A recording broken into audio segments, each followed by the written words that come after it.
ఆంధ్రప్రదేశ్ ప్రజల వ్యక్తిగత ఆదాయం క్షీణించింది. చంద్రబాబు పాలనలో ప్రత్యక్ష పన్నుల రాబడి పడిపోయింది. 2023-24లో రాష్ట్రం నుంచి కేంద్రానికి ఈ రాబడి 26,066 కోట్ల రూపాయలుగా ఉండగా 2024-25లో అది 23,804 కోట్లు మాత్రమే. సంపద సృష్టిస్తాను అంటూ బూటకపు మాటలతో గద్దెనెక్కిన చంద్రబాబు డొల్లతనం పార్లమెంట్ సాక్షిగా బట్టబయలైంది.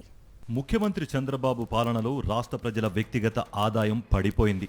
2023-24 ఆర్థిక ఏడాది కన్నా 2024-25లో రాష్ట్రం నుంచి కేంద్రానికి ప్రత్యక్ష పన్నుల రూపంలో వచ్చే ఆదాయం తగ్గిపోవడమే ఇందుకు నిదర్శనం.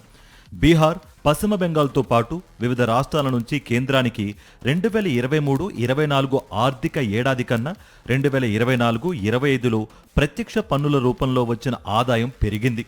కానీ ఆంధ్రప్రదేశ్లో మాత్రం పడిపోయింది. ఈ విషయాన్ని సోమవారం పార్లమెంట్లో కేంద్ర ఆర్థిక మంత్రిత్వ శాఖ వెల్లడించింది.